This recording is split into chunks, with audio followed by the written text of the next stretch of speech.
Bismillahirrahmanirrahim. Nahmaduhu wa nusalli ala rasulihil karim, amma ba'd. Hadirin yang mulia, kita semua berkumpul di lapangan ini adalah untuk satu usaha yang mana pada hari ini seluruh dunia ini menjadi tempat untuk bekerja dan berusaha. Di setiap tempat berbagai macam bentuk usaha yang sedang dijalankan. Dan setiap orang yang buat usaha, mereka menginginkan bagaimana dengan usaha yang mereka kerjakan, mereka mendapatkan kesuksesan. Setiap orang sedang buat usaha. Anak-anak kecil pun yang nampaknya mereka ini sedang bermain. Jika mereka ini ditanya, apa yang sedang kalian kerjakan? Kalian sedang apa? Maka jawabnya adalah kami sedang berusaha buat satu pekerjaan. Maka anak kecil tadi pun akan menganggap bahwasanya permainan yang sedang dia mainkan itu adalah satu pekerjaan buat dia. Begitu juga dengan perempuan yang sedang melakukan pekerjaan-pekerjaan di rumahnya. Dia pun menganggap bahwasanya apa yang dia kerjakan itu adalah satu usaha, satu bentuk pekerjaan dan usaha. Bahwasanya dengan pekerjaan yang sedang mereka kerjakan ini nantinya akan menghasilkan makanan, anak-anak bisa makan, kemudian pakaian-pakaian menjadi bersih dan rumah menjadi bersih. Kemudian di luar sana berapa banyak laki-laki dan perempuan yang mereka sedang menggunakan kemampuan mereka, potensi mereka di dalam bidang usaha yang berbeda-beda. Seorang pedagang dalam perdagangannya, dan petani dalam pertaniannya, dan sawah ladangnya, dan pegawai dan pekerja di dalam keahliannya masing-masing. Orang yang memiliki pangkat dan jabatan di dalam pangkat dan jabatan mereka masing-masing. Orang-orang politik dalam politiknya, orang-orang pemerintahan di dalam pemerintahan. Semua saling berlomba-lomba dalam berusaha. Dan setiap bagian masing-masing saling berusaha supaya mencapai puncaknya. Seorang pedagang senantiasa berusaha supaya dia ini menjadi seorang pengusaha pedagang yang besar. Dan setiap petani menginginkan bagaimana dia menjadi pemilik sawah ataupun ladang yang luas-luas. Dan orang yang memiliki pangkat dan jabatan berusaha supaya meningkat sampai kepada mendapatkan pangkat dan jabatan yang paling terakhir. Dan pelajar dan penuntut ilmu, bagaimana mereka ini senantiasa berusaha mendapatkan posisi yang paling pertama di dalam usahanya belajar. Orang-orang politik bagaimana berusaha supaya dengan politiknya, dengan partainya mendapatkan pemerintahan.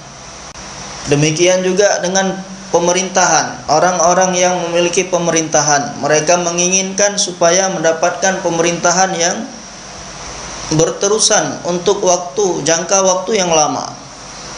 Dan semuanya menganggap bahwasanya kebahagiaan itu ada di dalam apa yang sedang mereka usahakan. Dan menganggap bahwasanya di situ pasti ada kesuksesan. Sehingga mereka berusaha siang dan malam. Padahal apapun bentuk usaha yang sedang berjalan di atas dunia ini, kesuksesan yang akan didapatkan di dalamnya adalah bukan satu hal yang pasti.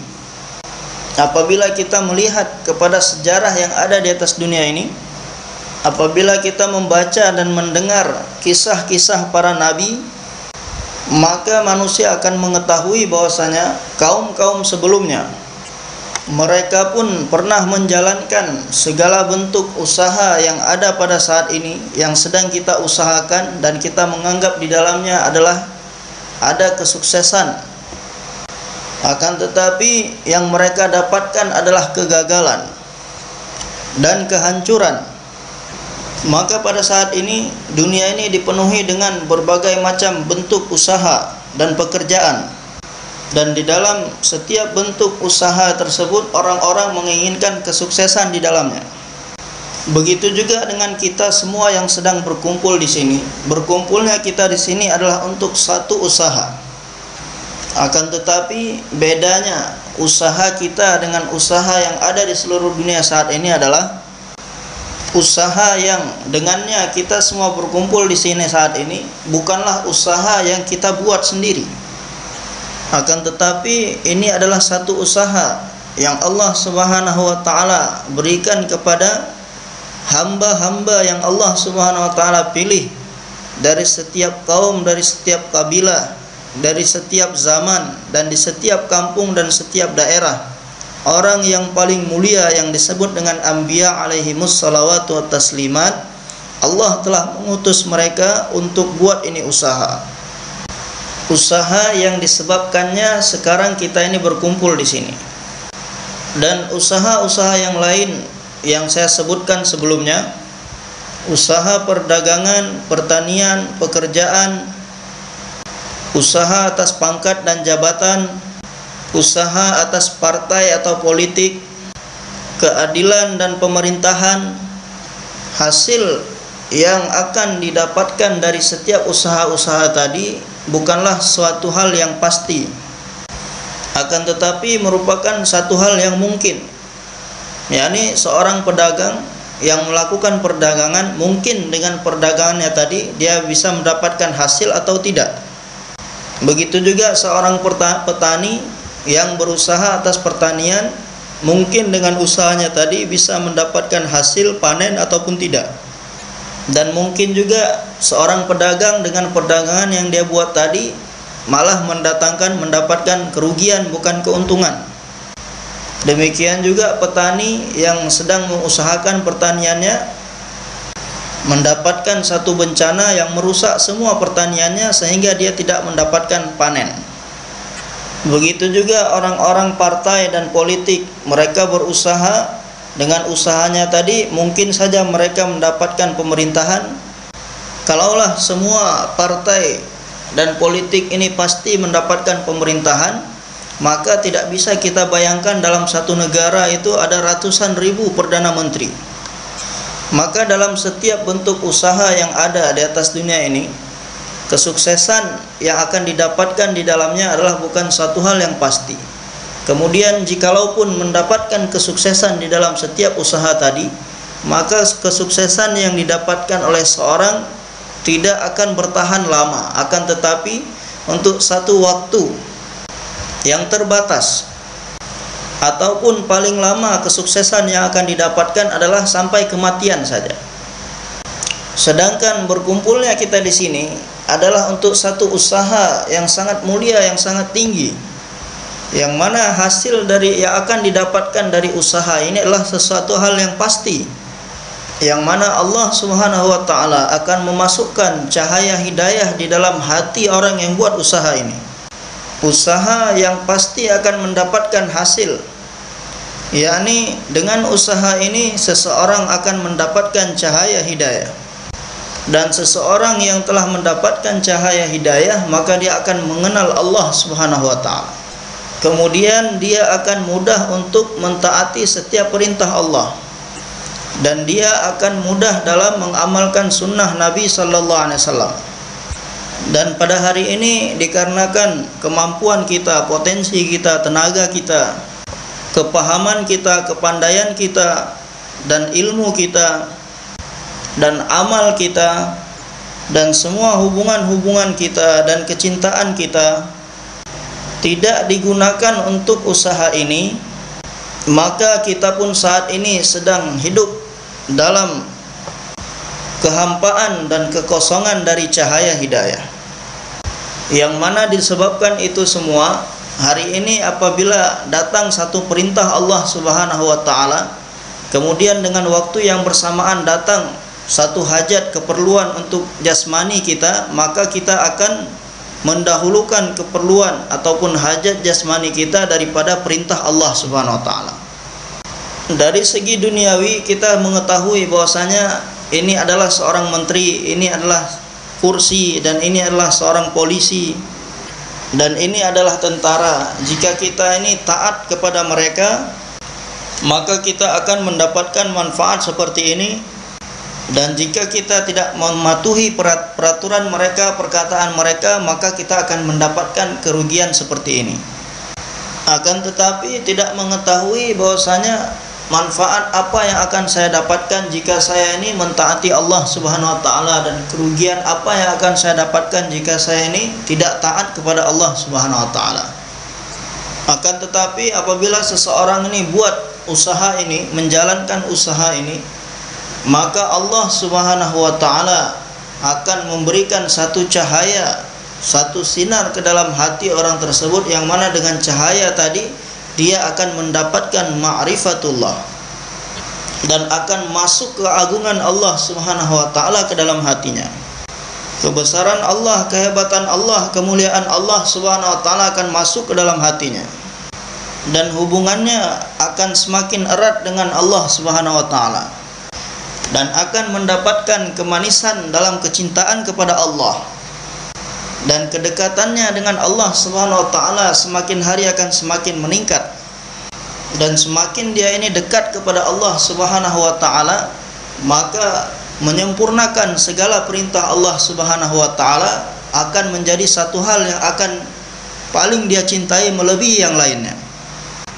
Seperti seorang sahabat, Abdullah bin Huzafah radhiyallahu anhu, ketika Raja Rum menangkapnya dan ingin membunuhnya, dan ingin memasukkan beliau ini ke dalam air yang mendidih. Apa yang beliau katakan saat itu? Beliau mengatakan, alangkah sedihnya, kenapa hanya satu nyawa saja yang aku miliki untuk dikorbankan atas nama Allah yang maha tinggi, yang maha mulia, Allah yang memiliki arsy yang agung, Allah Tuhan yang maha pemurah, Allah Tuhan seluruh alam semesta. Mengapa hanya satu nyawa yang aku miliki? Seandainya aku memiliki nyawa sebanyak bulu yang ada di tubuhku, maka aku akan korbankan satu persatu nyawa tersebut atas nama Allah Subhanahu wa taala. Inilah yang akan terjadi apabila dalam diri seseorang itu ada hubungan yang erat dengan Allah. Hadirin yang dirahmati Allah Subhanahu wa taala, maka berkumpulnya kita di sini adalah untuk usaha tersebut. Nabi-nabi terdahulu diutus untuk satu kawasan, satu wilayah yang khusus, di zaman yang khusus, dan setiap nabi yang datang adalah untuk menyuarakan perlawanan kepada setiap yakin-yakin yang dimiliki oleh setiap kaum pada masanya masing-masing. Apabila di satu daerah, di satu tempat, orang-orang yakin bahwasanya dengan kekuasaan dan pemerintahan maka masalah akan selesai, maka Allah mengutus seorang nabi kepada mereka dan memberitahukan kepada mereka bahwasanya bukan kekuasaan atau pemerintahan yang bisa menyelesaikan masalah. Dan sebagian tempat orang-orang yakin bahwasanya apabila memiliki harta yang banyak maka akan menyelesaikan masalah. Maka Allah utus seorang nabi kepada mereka untuk menasihati mereka bahwasanya harta yang banyak tidak bisa menyelesaikan masalah, ataupun kurangnya harta ini tidak bisa mendatangkan masalah.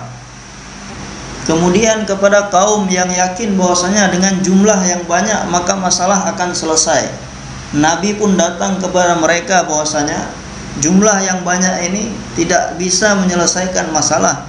Bukan jumlah yang banyak masalah akan selesai.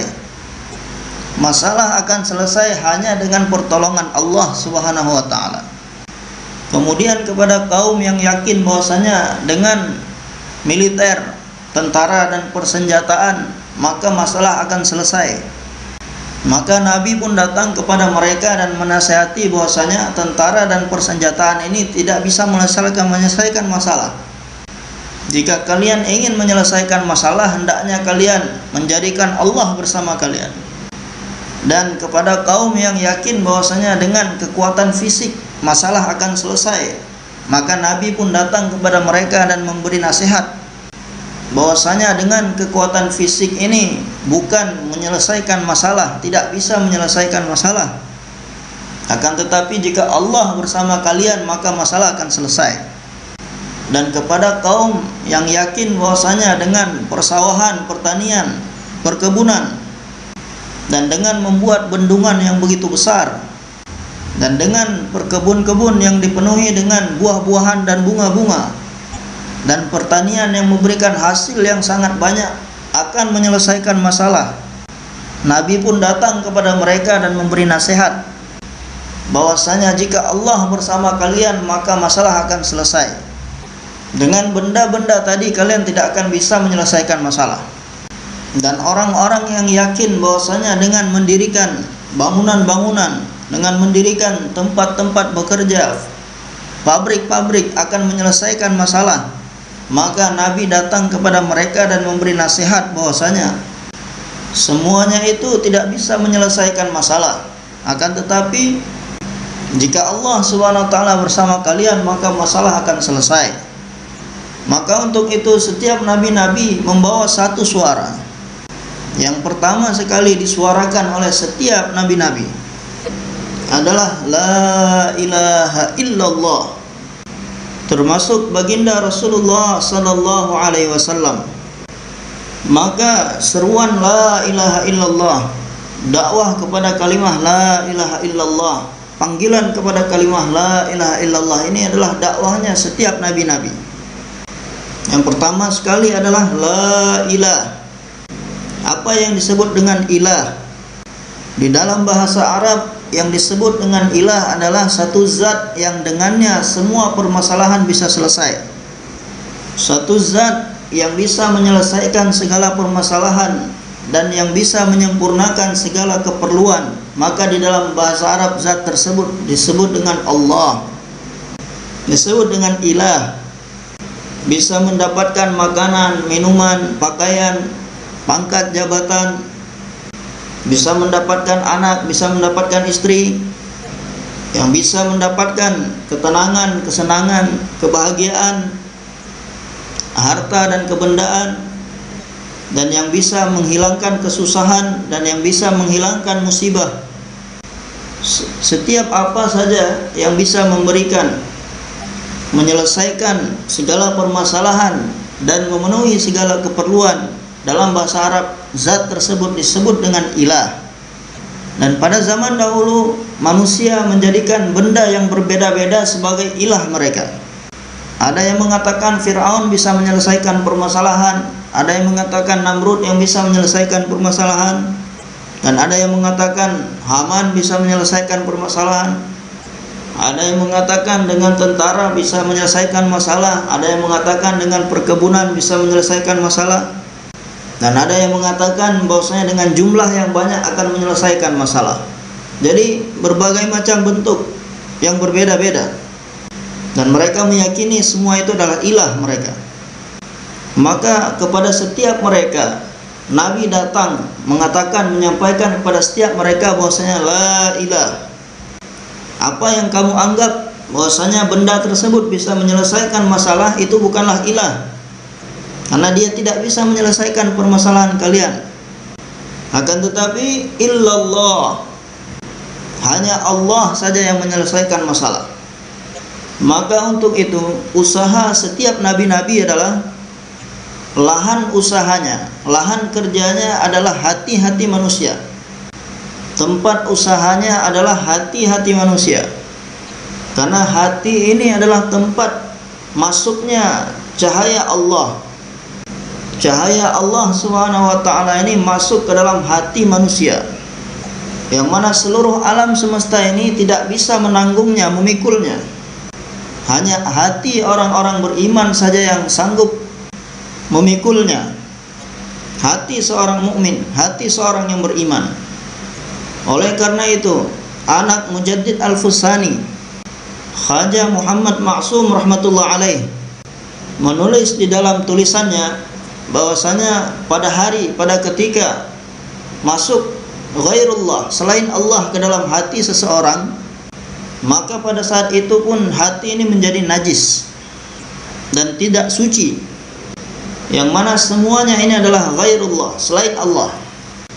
Langit dan bumi, pangkat, jabatan, kedudukan, menteri-menteri dan kementerian, dan penguasa dan kekuasaan, perdagangan dan pertanian, bapak, ibu, saudara laki-laki, saudara perempuan, anak dan istri, teman-teman dan sahabat, ini semua adalah ghairullah, selain Allah.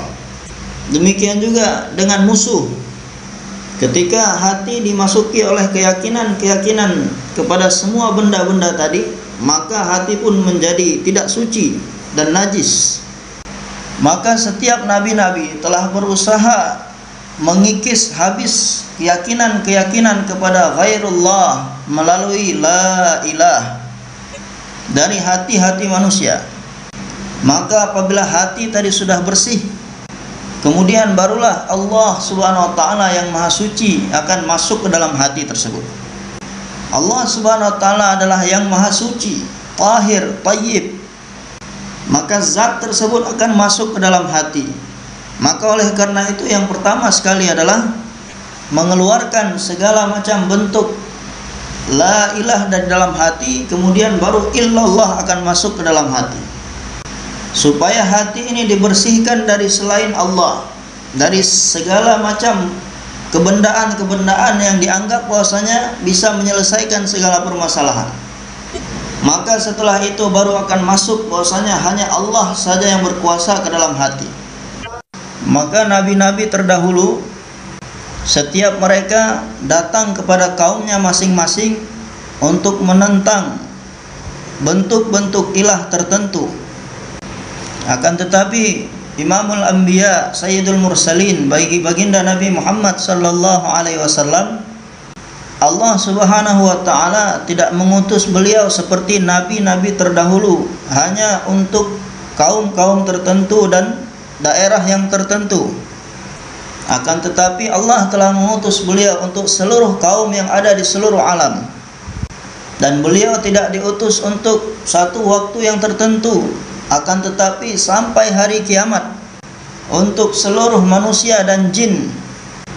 Jadi zaman dahulu Allah Subhanahu wa taala mengutus setiap nabi-nabi, nabi yang berbeda-beda untuk menghadapi bentuk ilah yang berbeda-beda. Akan tetapi baginda Nabi sallallahu alaihi wasallam diutus oleh Allah Subhanahu wa taala untuk menghadapi kumpulan semua ilah-ilah yang ada pada nabi-nabi terdahulu.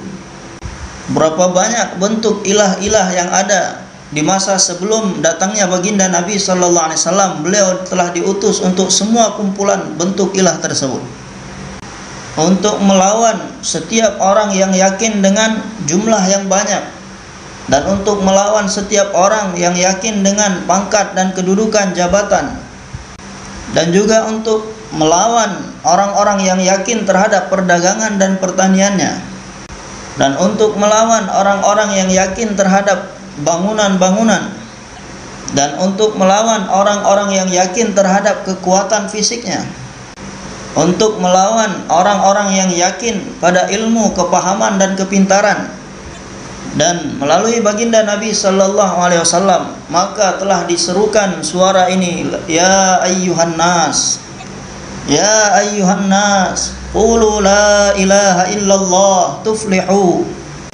Wahai seluruh manusia dimanapun kalian berada, seluruh raja-raja, menteri-menteri, semua orang-orang kaya, orang-orang miskin, semua laki-laki dan perempuan yang ada di atas dunia ini, semua orang-orang yang berpangkat dan berkedudukan, yang memiliki jabatan di atas dunia ini, wahai semua orang-orang yang membangga-banggakan kekuatan militer dan persenjataannya, wahai orang-orang yang menganggap bahwasanya dirinya telah mengatur dunia ini dengan tangannya sendiri, wahai seluruh orang-orang yang tinggal di gunung-gunung, di daratan atau di lautan, orang-orang yang tinggal di pulau-pulau, wahai seluruh manusia dimanapun kalian berada di atas dunia ini, wahai semua orang-orang Arab, wahai semua orang-orang Ajam, wahai seluruh orang Amerika dan orang Europe,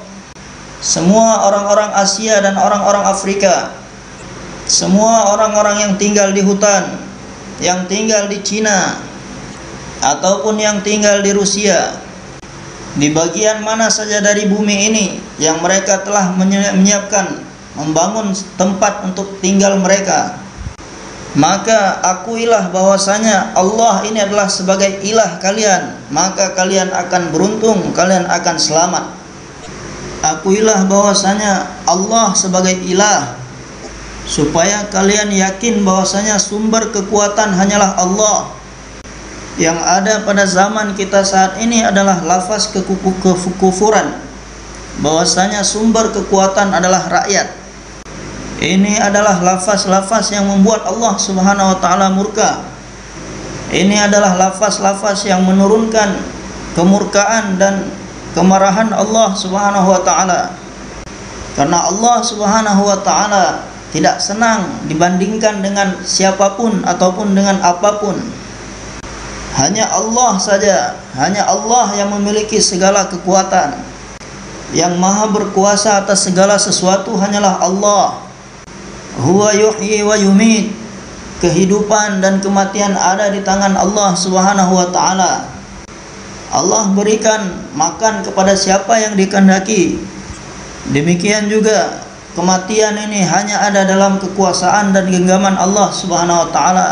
Siapa yang dikehendaki oleh Allah Subhanahu wa taala akan dimatikan oleh Allah. Huwal hafidhul hafidh. Yang maha menjaga hanyalah Allah. Walaupun seluruh makhluk yang ada di seluruh dunia berkumpul untuk memberikan kerugian ataupun kecelakaan kepada seseorang, sedangkan Allah Subhanahu wa taala berkehendak ingin menjaga orang tersebut, maka seluruh makhluk di seluruh dunia tidak bisa melukai walaupun sehelai rambutnya. Dialah Allah, huwas sami', huwal basir, yang maha melihat segala-galanya, yang melihat setiap gerak-gerik kita, yang mendengar setiap ucapan kita. Huwal mu'izz wal mudhil, semua kemuliaan dan kehinaan ada dalam kekuasaan Allah. Siapa yang dikehendaki oleh Allah Subhanahu wa taala, Allah angkat orang tersebut dari jurang kehinaan dan ditempatkan di atas puncak kemuliaan. Dan siapa yang dikehendaki oleh Allah Subhanahu wa taala, orang tersebut diturunkan dari puncak kemuliaan dan dijatuhkan ke dalam jurang kehinaan. Seperti yang dikatakan oleh Ustadz kami Hazrat Maulana Jamshid Ali Khan rahmatullah alaih, siang harinya menjadi wazir azam, yakni menteri yang paling besar, perdana menteri. Kemudian pada malam harinya menjadi asir azam, menjadi tahanan yang paling besar. Jadi siang harinya menjadi perdana menteri dan pada malam harinya menjadi tahanan besar. Yang tadinya dimuliakan oleh setiap orang karena dia inilah seorang menteri, perdana menteri yang besar, tapi sekarang dihinakan oleh orang-orang karena menjadi tahanan dan kejahatan yang besar.